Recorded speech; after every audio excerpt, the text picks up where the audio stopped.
Hello everyone, so welcome back to my channel. Definitely आज की video बहुत important होने वाली है क्योंकि आज हम लोग डिस्कस करेंगे कि जो म्यूचुअल फंड वाले फंड मैनेजर होते हैं वो जो कैश अपने पास होल्ड करके रखते हैं, तो क्या वो एक सेफ्टी होता है या परफॉर्मेंस रिस्क होता है। ठीक है, यानी कि एक म्यूचुअल फंड वाला फंड मैनेजर कैश को होल्ड करेगा तो क्या वो एडवांटेज होता है जो भी बेसिकली इन्वेस्ट कर रहे होते हैं उनके लिए, या डिसएडवांटेज होता है जो भी इन्वेस्ट कर रहे होते हैं उस म्यूचुअल फंड में। तो आज की वीडियो में हम लोग ये कंप्लीट डिस्कस करेंगे। ठीक है, यानी कि म्यूचुअल फंड में पोर्टफोलियो का कैश का क्या रोल होता है। तो डेफिनेटली कैश एक तरह का सेफ्टी भी देता है। अभी डिस्कस करेंगे किस केस में बेसिकली वो एडवांटेज होता है कि म्यूचुअल फंड फंड मैनेजर ज़्यादा कैश रखे, या किस केस में बेसिकली वो म्यूचुअल फंड अगर फंड मैनेजर ज़्यादा कैश रख रहा है तो उसका क्या डिसएडवांटेज है वो भी देखेंगे। ठीक है, तो एक तरफ तो बेसिकली सेफ्टी भी देता है, दूसरी तरफ हम कह सकते हैं परफॉर्मेंस रिस्क भी क्रिएट कर देता है। एक तरह का देखा जाए तो ये एक डबल एज स्वॉर्ड की तरह काम करता है। ठीक है, तो समय समय पर फायदा भी दे सकता है और गलत टाइम पर नुकसान भी दे सकता है। तो ओवरऑल पहले तुम्हें थीम समझ में आना चाहिए कि इस वीडियो में क्या बताया जाएगा। इस वीडियो में सिंपली बताया जाएगा कि म्यूचुअल फंड में जो कैश फंड मैनेजर होल्ड करके रखते हैं, इन्वेस्ट नहीं करते हैं, तो उसका क्या इम्पैक्ट होता है तुम्हारे रिटर्न पे, म्यूचुअल फंड के तुम्हारे रिटर्न पे। क्या वो एक एडवांटेज की तरह काम करता है या एक डिसएडवांटेज की तरह काम करता है, तो वो आज हम लोग डिस्कस करेंगे। सबसे पहले हम लोग कैश का रोल देख लेते हैं, यानी कि ये सेफ्टी नेट है। सबसे पहले बात करते हैं कि कैश के पॉजिटिव रोल, यानी कि अगर फंड मैनेजर म्यूचुअल फंड वाला कैश को होल्ड करके रखे हुए यानी इन्वेस्ट नहीं कर रहा है, तो क्या ये एक इंपॉर्टेंट रोल प्ले करेगा। सबसे पहले सेफ्टी नेट की बात कर लेते हैं। ठीक है, तो कैश एक सेफ्टी नेट जैसा होता है। जब इन्वेस्टर अपना पैसा वापस लेते हैं तो फंड मैनेजर को तुरंत शेयर बेचने की जरूरत नहीं पड़ती, यानी कि वो रिडीम्पशन के लिए कैश यूज कर सकते हैं। डेफिनेटली बेसिकली जब म्यूचुअल फंड में इन्वेस्ट करते हैं जो इन्वेस्टर, तो बेसिकली अगर उनको रिडीम करना है यानी कि उनका पैसा अभी निकालना है उनको म्यूचुअल फंड से, तो वो रिडीम मारते हैं। अब रिडीम मारने के लिए क्या, अगर म्यूचुअल फंड के पास कैश नहीं होगा तो उन्हें क्या होगा, जबरदस्ती उन्हें अपने शेयर बेचकर उनके म्यूचुअल जो भी वो इन्वेस्टर है उनके रिडीम को देना पड़ेगा। तो उस केस में हम कह सकते हैं कि ये एक कैश जो होता है वो एक इंपॉर्टेंट रोल प्ले करता है फंड मैनेजर के लिए कि वो रिडीमेशन के टाइम शेयर को ना बेच सके। ठीक है, सिंपली जब भी कोई रिडीम करना चाहे तो सिंपली अब जो उनके पास कैश पड़ा है उसी को वो दे दे। तो पहला केस यहाँ पे इंपॉर्टेंट रोल प्ले कर देता है कि अगर मान लो कोई जबरदस्ती शेयर्स नहीं बेचना पड़ता है उस केस में। तो दूसरा है कॉशियस। जब मार्केट गिरता है तो कैश पोर्टफोलियो का कॉशियस देखा जाता है, मतलब लॉसेस कम लगते हैं क्योंकि पोर्टफोलियो पूरा इक्विटी पे नहीं होता है। ठीक है, तो जब भी मार्केट गिरता है तो अगर ज़्यादा इन्वेस्ट नहीं होता है तो उस केस में एक कॉशियस भी परफॉर्मेंस दे सकता है, यानी कि बेसिकली जब मार्केट गिरेगा नीचे तो उस केस में बेसिकली जब तुम्हारा ज़्यादा से ज़्यादा इन्वेस्ट नहीं होगा तो वहाँ पे क्या होगा, लॉस भी तुम्हारा कम होगा। तो दूसरा भी सेफ्टी प्रोवाइड करता है अगर ज़्यादा कॉस्टली। तीसरा है अपॉर्चुनिटी। ठीक है, करेक्शन के टाइम फंड मैनेजर कैश का यूज करके चीप स्टॉक खरीद सकते हैं। ये इसलिए इंडियन मार्केट में बहुत होता है। तो कुल मिला के कैश का 3 रोल होता है। सबसे पहले कोई रिडीमेशन के टाइम पे बेसिकली फंड मैनेजर कैश पड़ा है तो वो यूज कर सकते हैं। दूसरा, मार्केट गिरता है तो अगर ज़्यादा इन्वेस्ट नहीं होता है, कैश पड़ा होता है तो वहाँ पे फायदा देता है। तीसरा, बेसिकली जब करेक्शन होता है तो अगर फंड मैनेजर के पास अच्छा कैश पड़ा होता है तो वो जो स्टॉक्स होते हैं जो चीप होते हैं, सस्ते होते हैं, उनको खरीद सकता है। तो ये तो एडवांटेज की बात होगी कि बेसिकली कैश अगर किसी फंड मैनेजर के पास पड़ा हुआ है तो उसके ये 3 एडवांटेज होते हैं। अब बेसिकली डिसएडवांटेज भी होते हैं, देखते हैं। सबसे पहले रैली मिस कर देना। अगर मार्केट ऊपर जा रहा हो और पोर्टफोलियो में ज़्यादा कैश पड़ा हो तो फंड रैली मिस कर देता है चांस। डेफिनेटली अगर मान लो एक बुल रन स्टार्ट है और फंड मैनेजर कैश को इन्वेस्ट ही नहीं किया हुआ है तो उस केस में क्या होगा, ये बेसिकली इस रैली को मिस कर देगा तो रिटर्न भी कम आएगा। तो वहाँ पे दिक्कत कर जाता है, यानी कि ज़्यादा कैश भी रखना फंड मैनेजर के पास एक डिसएडवांटेज इतना काम करता है। नीचे जाने पे भले ही तुम्हें बेनिफिट दे, बट अगर ऊपर जा रहा है तो अगर तुम्हारा ज़्यादा कैश है, इन्वेस्ट नहीं है, तो वहाँ पे रिटर्न भी कम हो जाएगा।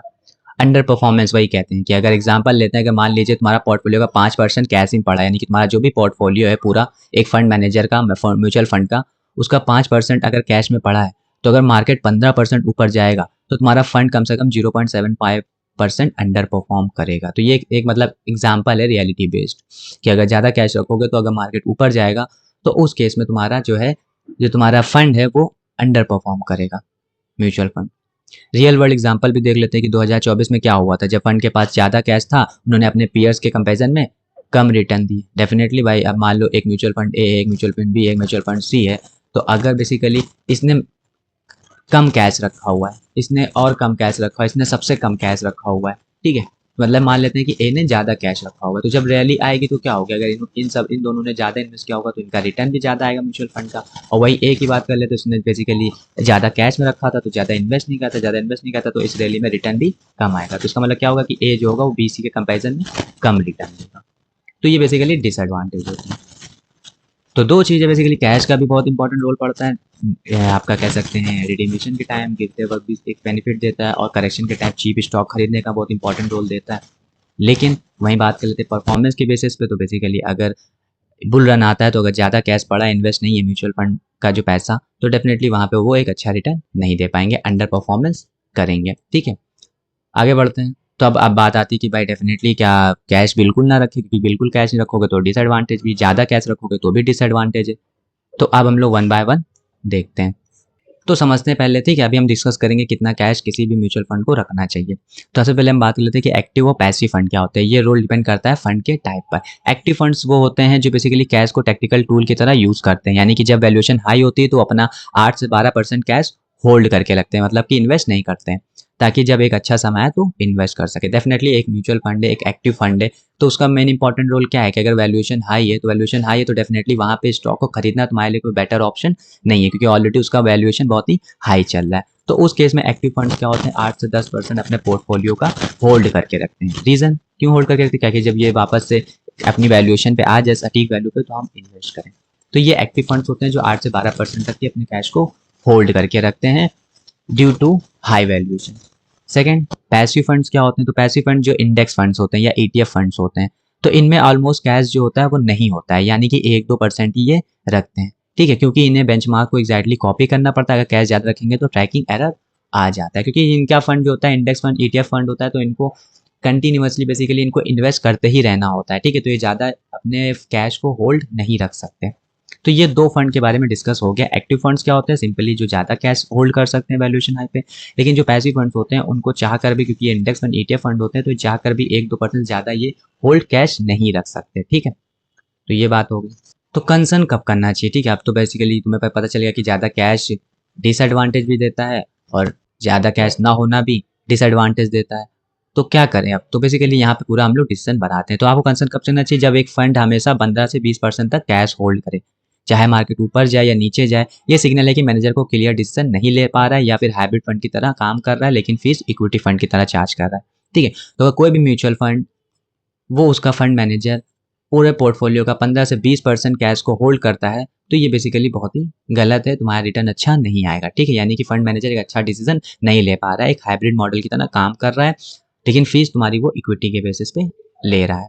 तो बेसिकली ये बहुत इंपॉर्टेंट है कि कोई भी कैश 15-20% कोई भी फंड मैनेजर होल्ड ना करे। इससे सबसे इंपॉर्टेंट लॉस होता है कि लॉस का रिटर्न हो जाता है। प्रॉब्लम ये होती है कि जब रैली स्टार्ट होती है, ऐसे फंड तुरंत कैश डिप्लॉय नहीं कर पाते, रिजल्ट होता है कि इन्वेस्टर को रिटर्न मिस हो जाता है। डेफिनेटली जब एक बुल रन स्टार्ट होगा, ठीक है, या अच्छी रैली आने की स्टार्ट होगी, तो अगर फंड मैनेजर म्यूचुअल फंड पैसा इन्वेस्ट नहीं करके रखे होंगे तो क्या होगा, वो मिस कर देंगे इस चीज़ को। तो क्या होगा, इससे क्या होगा कि वो इन्वेस्टर का अच्छा रिटर्न बना के नहीं दे पाएंगे। तो यानी कि ये कह सकते हैं कि ये कंसर्न का काम होता है जब फंड मैनेजर ज़्यादा कैश होल्ड करते हैं।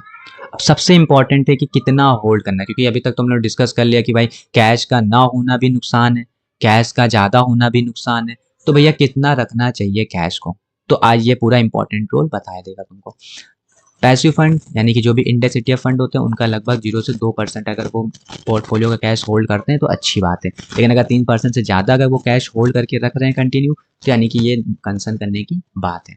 वहीं जो एक्टिव या लार्ज कैप फंड होते हैं उनको नॉर्मल 3 से 6% कैश वो होल्ड करके रख सकते हैं, लेकिन अगर 10% ज़्यादा वो कैश होल्ड करके रख रहे हैं तो यानी कि वो नुकसानदेह का काम है। वहीं जो एक्टिव या फ्लेक्सी हाइब्रिड फंड होते हैं, तो अगर वो 5 से 8% कैश को होल्ड करके रख रहे हैं तो अच्छी बात है, लेकिन अगर 15% से ज़्यादा कैश को होल्ड करके रख रहे हैं तो बेसिकली वो कहीं ना कहीं एक डिसएडवांटेज इन्वेस्टर के लिए है। अब बात आती है, ये तो पूरा डिस्कस कर लिया कि भैया कितना कितना परसेंट होल्ड करना चाहिए और कितना परसेंट होल्ड करने पे तुम्हें कंसर्न करना चाहिए, लेकिन ये डेटा देखेंगे कहाँ, तो ये data basically data fact sheet पे या मनी कंट्रोल वैल्यू रिसर्च पे इजीली चेक किया जा सकता है। ठीक है, तो आइंदा जब भी म्यूचुअल फंड में इन्वेस्ट कर रहे हो, किसी किसी जिस फंड में इन्वेस्ट किए हुए हो, तो डेफिनेटली तुम मनी कंट्रोल पे जाके या डेटा फैक्ट शीट पे जाकर उसको चेक कर सकते हो कि उस म्यूचुअल फंड के फंड मैनेजर ने अपने पोर्टफोलियो कितना कैश होल्ड करके रखा है, सो दैट तुम्हें एक आइडिया मिल जाए कि ये एक अच्छा मतलब मैनेज कर रहा है तुम्हारे पैसे को या नहीं मैनेज कर रहा है। सो होपफुली पूरी वीडियो कंक्लूजन में यही रखते हैं कि बेसिकली बैलेंस का गेम है। अगर वोलेटाइल मार्केट में कैश एक ब्लेसिंग है, लेकिन बुल मार्केट में वो वापस एक तुम्हें डिसएडवांटेज भी देता है। ठीक है, यानी कि वोलेटाइल है, अभी डिसाइड नहीं पा रहा है मार्केट या नीचे गिर रहा है, तो उस केस में कैश एक इंपॉर्टेंट रोल प्ले करता है। पर डेफिनेटली अगर एक बुल मार्केट आती है तो वहाँ पे अगर तुम्हारा कैश फंड मैनेजर होल्ड करके रखे तो बहुत ही नुकसान है तुम्हारे रिटर्न के लिए। तो इसका फाइनल इम्पैक्ट डिपेंड करता है कि फंड मैनेजर की स्ट्रैटेजी, अगर फंड एक्टिव है या पैसिव है और मार्केट की सिचुएशन क्या चल रही है। यानी कैश का रोल एकदम कंटेक्स्ट बेस है, सही जगह पे एसेट भी है, गलत जगह पर बर्डन भी है, ठीक है। तो यानी कि फंड मैनेजर को बहुत ही सही से मैनेज करना पड़ता है, चाहे वो एक्टिव फंड हो या पैसिव फंड हो, क्योंकि अगर वो सही तरीके से मैं कब उसको कैश को होल्ड करना है, कब उसको कैश को इन्वेस्ट करना है, तभी तुम्हारा एक अच्छा रिटर्न बनाकर फंड मैनेजर दे पाएगा। So this is all about the basic information, मतलब ये बहुत इंपॉर्टेंट नॉलेज थी, क्योंकि बेसिकली मैक्सिमम लोग जो हैं इन्वेस्टर हैं, इंडियन यूथ, बेसिकली एसआईपी ही करते हैं, यानी कि म्यूचुअल फंड में ही पैसा डालते हैं। तो अगर म्यूचुअल फंड पैसा डालते हैं तो डेफिनेटली उनको पता होना चाहिए कि उनके जो म्यूचुअल फंड के फंड मैनेजर हैं वो कितना परसेंट कैश अपना पोर्टफोलियो का होल्ड कर रहे हैं, ठीक है, सबसे इंपॉर्टेंट। और सबसे इंपॉर्टेंट ये भी है कि मैंने बता भी दिया कि कौन से फंड को कितना कैश होल्ड करना एक नॉर्मल है, लेकिन और कब इससे ज़्यादा अगर वो होल्ड करते हैं तो कब उनको कंसर्न करना चाहिए। और डेटा ही बता दे, कहाँ देख सकते हो तुम, डेटा पे एक्सचेंज है, मनी कंट्रोल या वैल्यू रिसर्च पे तुम्हें इजीली वो डेटा मिल जाता है कि कोई भी म्यूचुअल फंड का फंड मैनेजर कितना तुम्हारे पोर्टफोलियो का कैश होल्ड करके रखे हुए। तो कि ये बहुत ज़्यादा इंपॉर्टेंट रोल प्ले करता है तुम्हारे रिटर्न में। अगर करेक्शन है तो डेफिनेटली एक अच्छा कैश का होना ज़रूरी है, क्योंकि चीप हो जाता है, लेकिन अगर बुल है तो डेफिनेटली अगर कैश है तो ज़्यादा कैश पड़ा है तो भी नुकसान तुम्हारे रिटर्न पे देगा। तो एक नॉर्मल कितना कैश होना चाहिए पोर्टफोलियो के हिसाब से, वो बेसिकली मैंने बता ही दिया है तुमको, उसको देख सकते हो तुम डेटा को। तो होपफुली आज की वीडियो कुछ इन्फॉर्मेशन लगी, नॉलेजेबल लगी, क्योंकि आज की वीडियो एजुकेशनल पर्पस से थी, पूरी म्यूचुअल फंड के इंपॉर्टेंट रोल कैश का कैसा होता है उस पर थी। तो वीडियो पसंद आई तो डेफिनेटली लाइक करना, शेयर करना, सब्सक्राइब करना। मिलते हैं नेक्स्ट वीडियो में जहाँ कुछ और इंपॉर्टेंट इन्फॉर्मेशन नॉलेज के साथ डिस्कस करेंगे। तब तक के लिए बाय।